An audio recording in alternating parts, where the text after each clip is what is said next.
Hello प्यारे बच्चों, Lakshman classes में आपका स्वागत है। हम लोग कक्षा 10 का अनसॉल्व पेपर हल कर रहे हैं। कक्षा 10 विज्ञान का अनसॉल्व पेपर, ठीक है बेटा।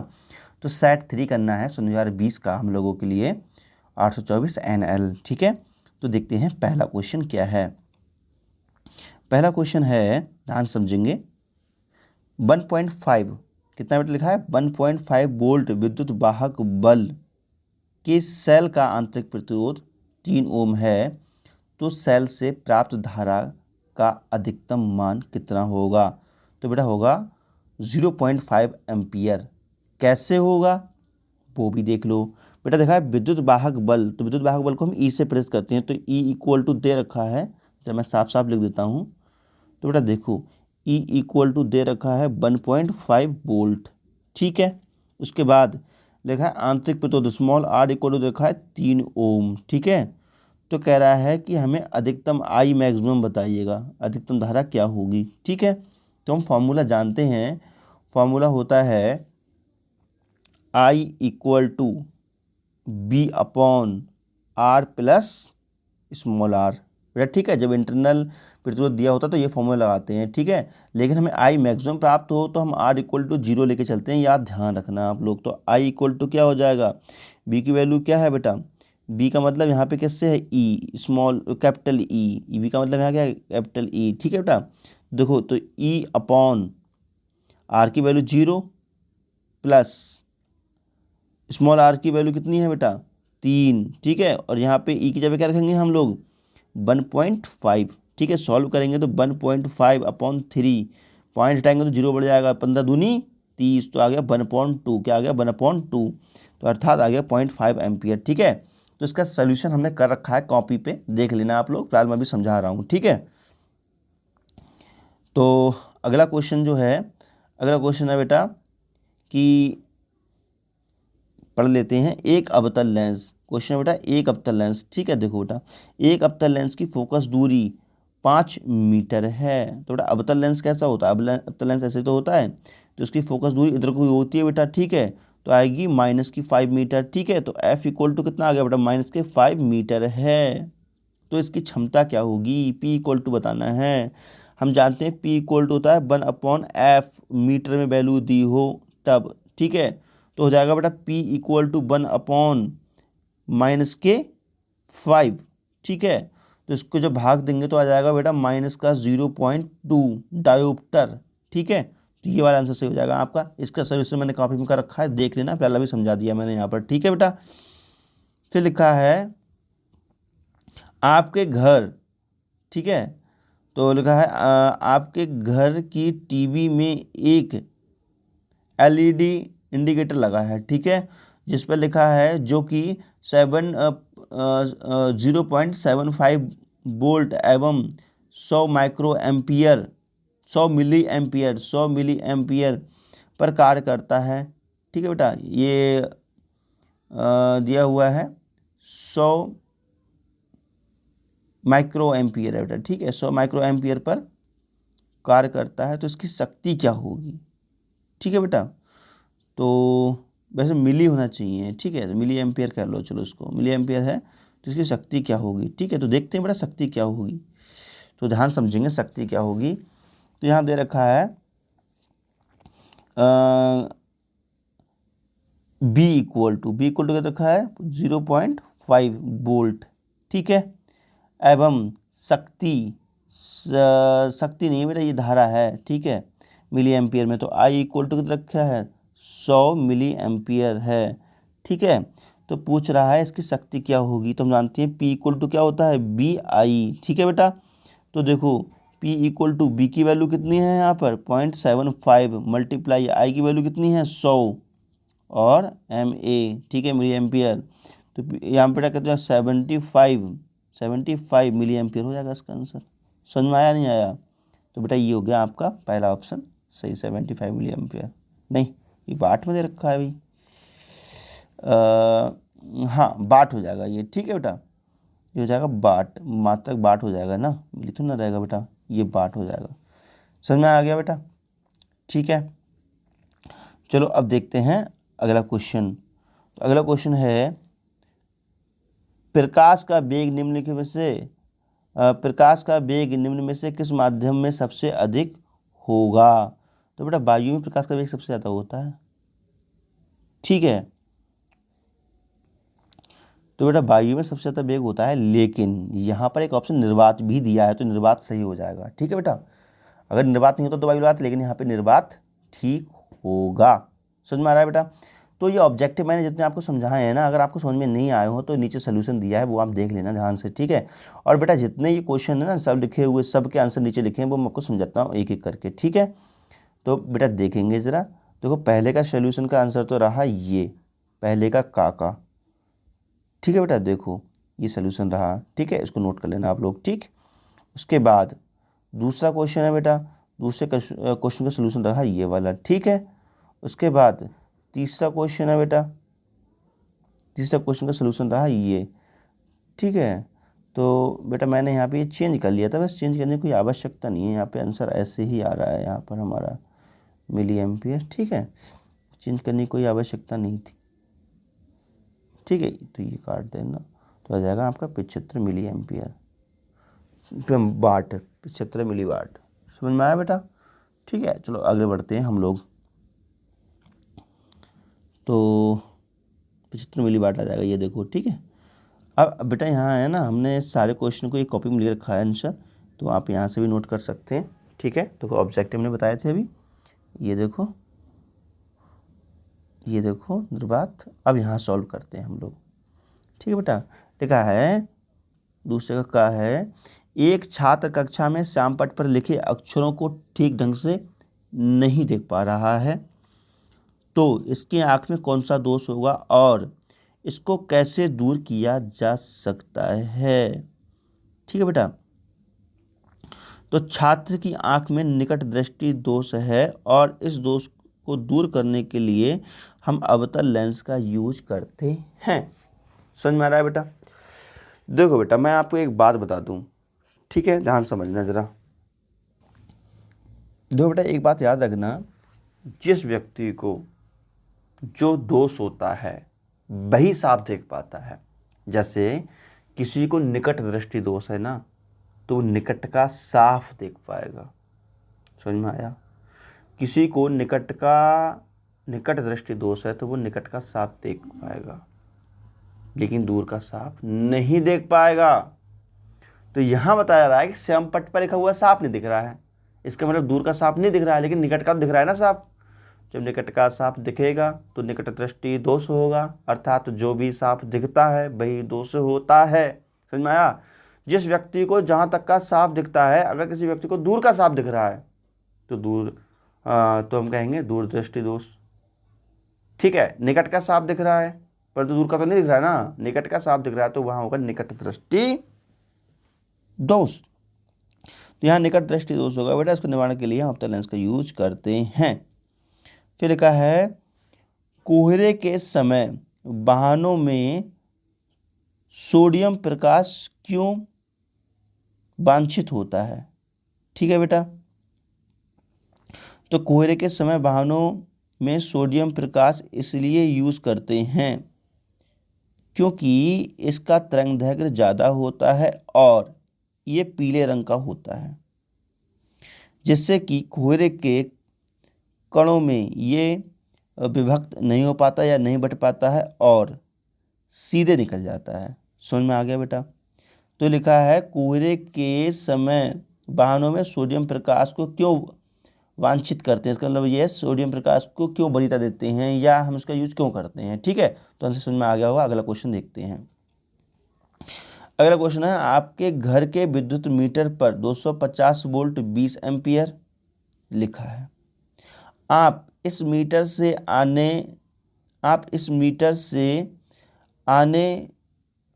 आने बेटा अपने घर होना चाहिए। ठीक है, आप इस मीटर से अपने लिखा हुआ है बेटा, ठीक है, मैं गलत पढ़ रहा था। अपने घर में अधिकतम कितना विद्युत भार संचालित कर सकते हैं, उत्तर को किलोवाट में हमें बताना है। ठीक है बेटा, तो दे रखा है, देखो बेटा B इक्वल टू दे रखा है 250 वोल्टेज, I इक्वल टू दे रखा है 20 एम्पियर। तो हमारे लिए यहाँ पे किलोवाट में क्या बतानी है, शक्ति बतानी है। और शक्ति के फॉर्मूला क्या होता है, P = BI, मल्टीप्लाई कर दो, आंसर आ जाएगा। क्या रखा है इन सवालों में, देखो मल्टीप्लाई करा और ये आंसर आ गया, लेकिन ये क्या में आएगा, वाट में आएगा। लेकिन हमें किलोवाट में चेंज करने के लिए हमें लिए क्या करना होगा बेटा, 10⁻³ से भाग करना होगा। तो बेटा ये कट जाएंगे तो 5 किलोवाट आ जाएगा आंसर। समझ में आ गया आप लोगों के। अगला क्वेश्चन देखते हैं। क्वेश्चन में देखा है, एक अवतल दर्पण से फोकस तथा वक्रता केंद्र के बीच स्थित वस्तु के प्रतिबिंब का किरण आरेख खींचिए तथा प्रतिबिंब की प्रकृति तथा उनका आकार भी उसका आकार भी बताइए। ठीक है, फिर से देख समझ लो बेटा। एक अवतल दर्पण की फोकस दूरी और वक्रता केंद्र के बीच स्थित वस्तु बेटा। ठीक है, तो देखो ये रही फोकस दूरी, फोकस, ठीक है, फोकस बिंदु और वक्रता केंद्र के बीच में रखी वस्तु ये, तो इसका किरण आरेख खींचा। तो बेटा देखो यहाँ पे हम ऐसे खींचेंगे किरण और ऐसे खींचेंगे। ठीक है, दूसरे प्रकार से किरण कहाँ से आएगी, फोकस से होकर आएगी, सीधे साधे निकल जाएगी। ठीक है, तो बेटा यहाँ मिल रहा है, ये रहा इसका आंसर। ठीक है, अब देखो इमेज, बेटा देखो आंसर, इमेज या प्रतिबिंब वक्रता केंद्र से पीछे की बनेगा, बनता है। ठीक है, देखो फिर समझो, इमेज वक्रता केंद्र से पीछे, दो बेटा पीछे बना है, देखो वक्रता केंद्र C ये है, इसके पीछे बना है। ठीक है, इससे पीछे वक्रता केंद्र व अनंत के बीच बनता है बेटा। देखो वक्रता केंद्र ये रहो, वक्रता केंद्र और अनंत के बीच बेटा, वक्रता केंद्र ये रहा और अनंत यहाँ का होगा, इसके बीच बनता है, ये बना है देखो। ठीक है, के बीच रियल और वस्तु के आकार से बड़ा बनता है, वस्तु के आकार से बड़ा। तो बेटा वस्तु के आकार से बड़ा है, आपको दिख रहा है। ठीक है, अथवा वाला क्वेश्चन देखते हैं। अथवा में क्वेश्चन कौन सा दिया हुआ है, अथवा में क्वेश्चन दिया हुआ है, श्वेत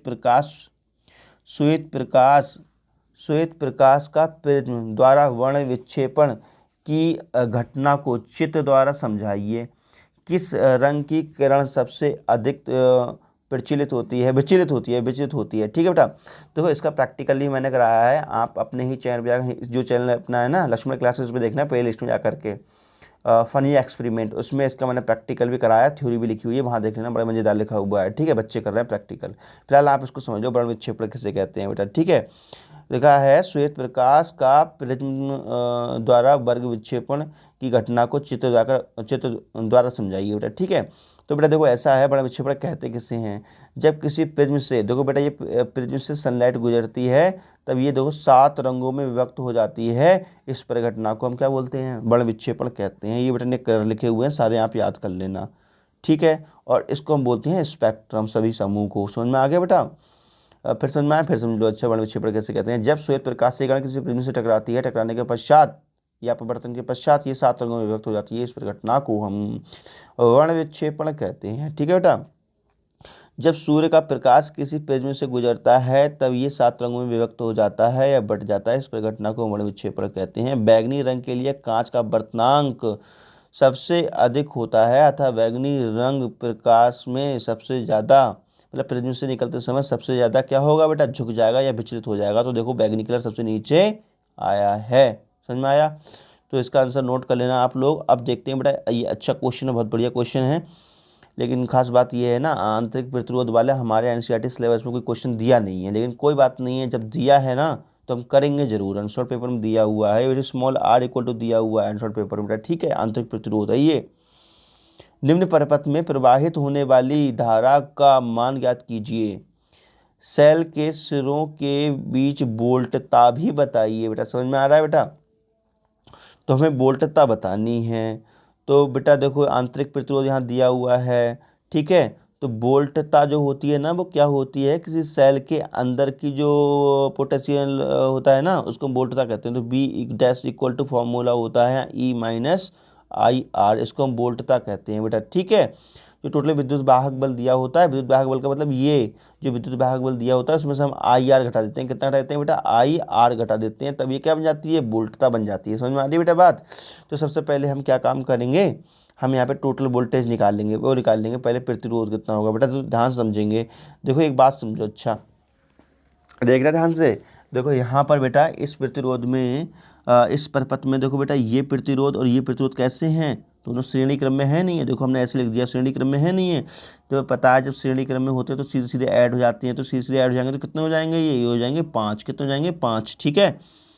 अब देखो बेटा प्रतिरोध ये ऐसा बन जाएगा, ठीक है, ये वाला तो गैप ही हो गया, तो ये हो गया 5 और ये होगा 10, तो कैसे होगा ये, अभी होगा समांतर क्रम में, ठीक है। तो समांतर क्रम में होगा तो फॉर्मूला पता है कौन सा लगेगा। अब चलो थोड़ा और देख लो, आगे देख लो, अच्छा ठीक है बेटा।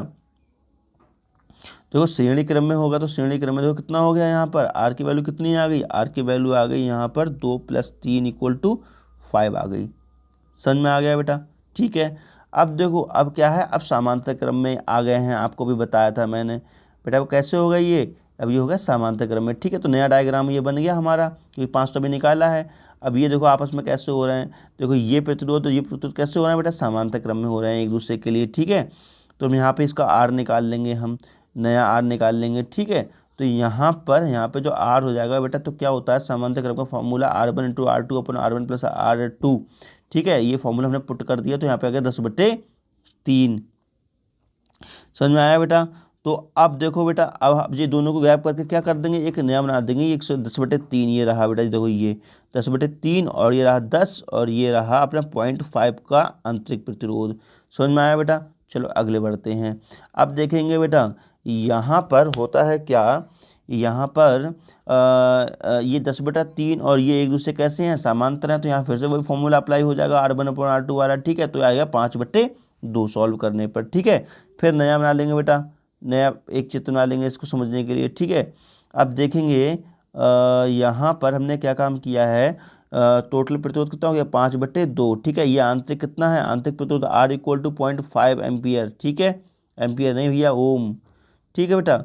उसके बाद ये 1 ओम दे रखा है। अब ये सब कैसे हैं, सब ये समांतर क्रम में है, देखो ये और ये और ये सब कैसे होगा, समांतर क्रम में हो गए, समांतर श्रेणी क्रम में होगा, तो सीधे सीधे ऐड हो जाएंगे बेटा। जब ऐड कर लेंगे तो कितना हो जाएगा इनका, जब अगर सीधे सीधे ऐड कर लेंगे तो कितना आ जाएगा, देखो ये रहा आपका, अरे भैया ऐसे देखो तो सरल तरीके से देखा करो ना, कठिन तरीके से नहीं देखना है। R = 0.5 + 5/2 + 1, तो बेटा 0.5 का मतलब कितना होता है, आधा, कितना हो गया आधा, आधा ये रहा 2.5, ठीक है। 5/2 का मतलब क्या होता है 2.5, देखो आधा और 2.5 कितने होते हैं 3, 3 और 1 4 आ गया आंसर, समझ में आई बेटा बात, तो 4 आ जाएगा। तो आर तुल्य प्रतिरोध कितना हो जाएगा 4, देखो बेटा 4 ओम आ गया तुल्य प्रतिरोध, ठीक है, दिख रहा है ना आपको 4 ओम, ये 4 ओम आ गया, नोट कर लेना आप इसको, ठीक है। अब बेटा ये आ गया तो 4 ओम, ये रही अपनी बैटरी, ठीक है, वोल्टेज। तो यहाँ पे हम निकाल सकते हैं, यहाँ से हम निकाल सकते हैं हम निकाल सकते हैं इसमें करंट, I = क्या हो जाएगा V/R, बेटा V = IR होता है नहीं होता है, तो I = क्या हो जाएगा V/R, ठीक है। तो वोल्टेज कितनी हो गई यहाँ पे I यहाँ वोल्टेज होगी बेटा 12, ठीक है। R कितना है 4, तो 3 आ जाएगा, नहीं आएगा तो 3 एम्पियर ये रहा, समझ में आ गया। लेकिन वोल्टता निकालनी थी भैया, वोल्टा कहाँ निकली, कोई बात नहीं, धारा निकल गई, वोल्टा निकल जाएगी अभी।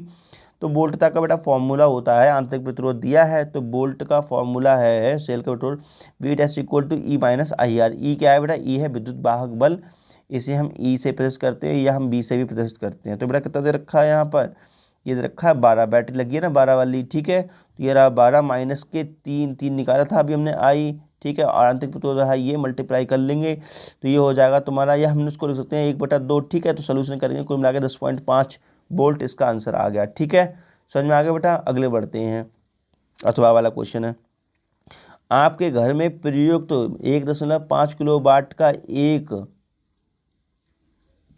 एक एयर कंडेंसर प्रतिदिन 10 घंटे तक चलाया जाता है, ठीक है। प्रति माह 30 दिन खर्च होने वाले विद्युत ऊर्जा का मूल्य ज्ञात कीजिए यदि प्रति यूनिट विद्युत मूल्य कितना हो बेटा 7 रुपया हो, ठीक है। तो देखते हैं बेटा इसका आंसर, तो P को रखा है 1.5 किलोवाट, इसको हमने वाट में चेंज कर लिया तो हो गया 1.5 × 1000 वाट, ठीक है। तो बेटा देखो T = है 10 घंटे, ठीक है, लेकिन 30 दिन तक चलाते हैं, तो हमें यूनिट फाइंड आउट करने हैं, ठीक है। तो बेटा यूनिट का फॉर्मूला होता है W = क्या होता है PT/1000 यूनिट, ठीक है। तो P की वैल्यू कितनी है 1.5 × 1000, और टाइम कितना दे रखा है 10 × 30/1000, हमने इसको कैंसिल आउट कर दिया तो आ गया यहाँ पर 450 किलो वाट, ठीक है। तो बेटा 400 कैसे आ गया, 15×3=45, ठीक है, 400 किलो वाट आ गया ये, ठीक है बेटा। तो हमें बिल निकालना है, ठीक है।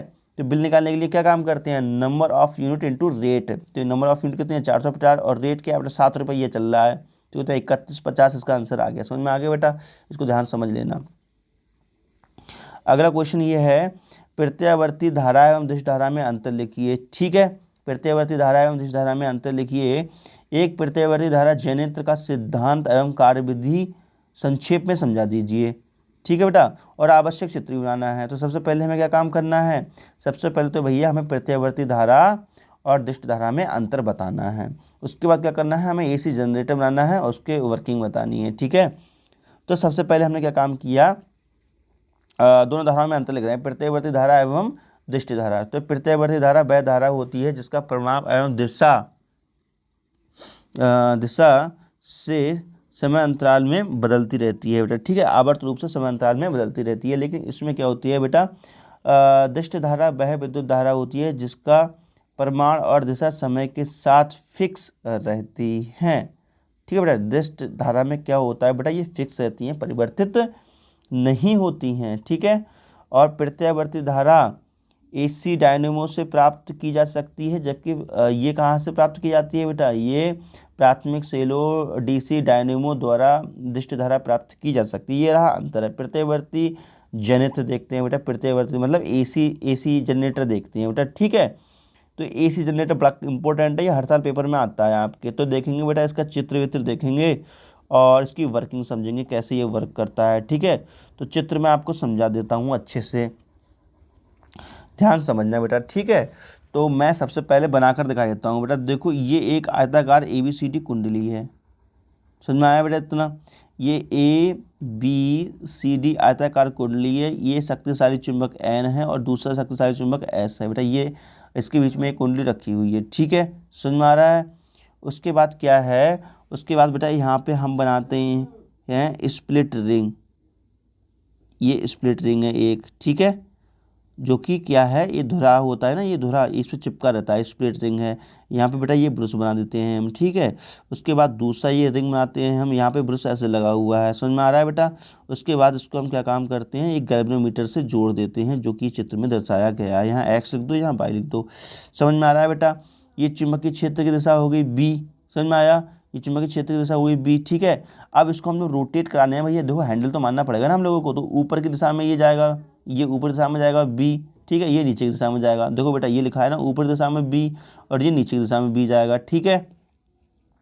अब हम लगाते हैं अंगूठे का दाएं हाथ का नियम, समझ में आया बेटा। तो ये वाला डायग्राम देख लो, नया वाला पुराना वाला बना हुआ यही देख लो, ठीक है। अब लगाते हैं अंगूठे के दाएं हाथ का नियम।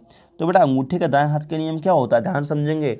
हम अपने हाथ का अंगूठा, ठीक है, और इसके पास की दोनों उंगलियों को इस प्रकार लंबवत फैलाएं कि यदि अंगूठा चाल की दिशा को प्रदर्शित करे, अंगूठे के पास वाली उंगली तर्जनी अगर चुंबकीय क्षेत्र दिशा को प्रदर्शित करे, तो जो मध्यमा उंगली है वो धारा की दिशा को बताएगी, ठीक है बेटा। तो ध्यान समझेंगे, तो यहाँ पर देखेंगे, ध्यान समझना जरा, जो चुंबकीय यहाँ पर देखो, जो चुंबकीय क्षेत्र है उसकी दिशा क्या है, चुंबकीय क्षेत्र की दिशा है ये है ना B, तो चुंबकीय क्षेत्र की दिशा रही बेटा B, ये, ठीक है।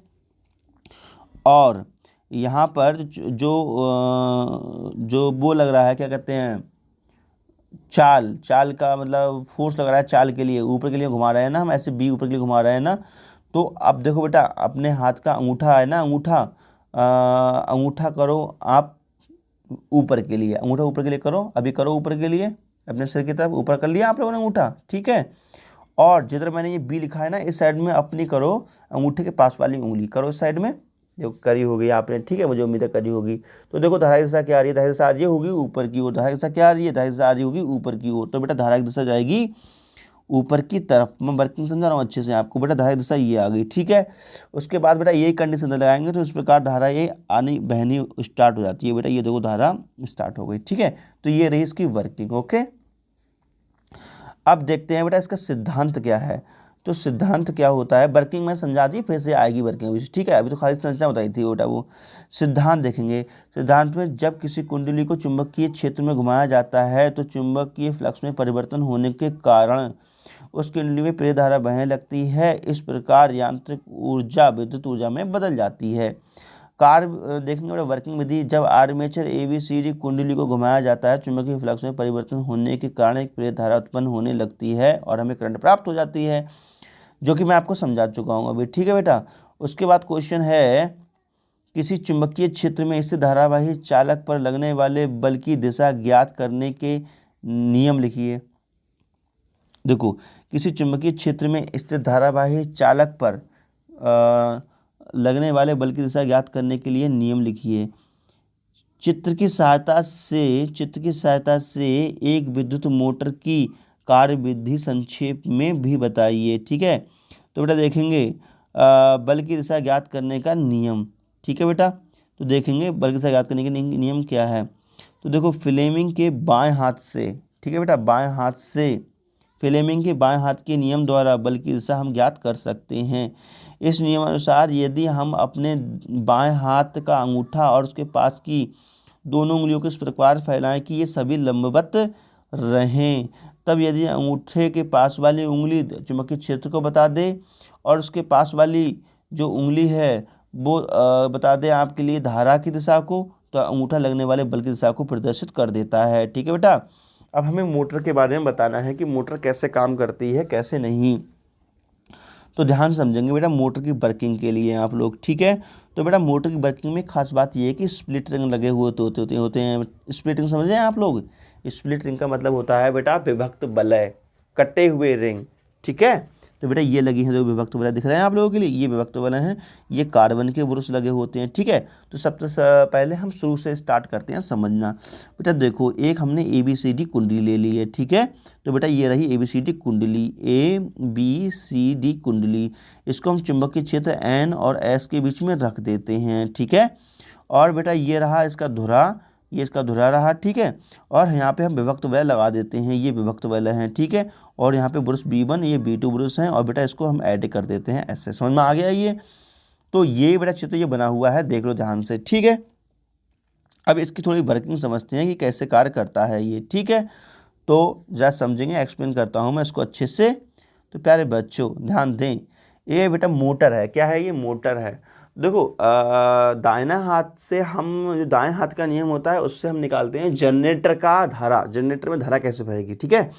बाएं हाथ से हम निकालते हैं कि बल की डायरेक्शन क्या होगी। बाएं हाथ के अंगूठे का बाएं फ्लेमिंग के बाएं हाथ का नियम लगेगा। कौन सा? फ्लेमिंग का बाएं हाथ का नियम। ठीक है बेटा।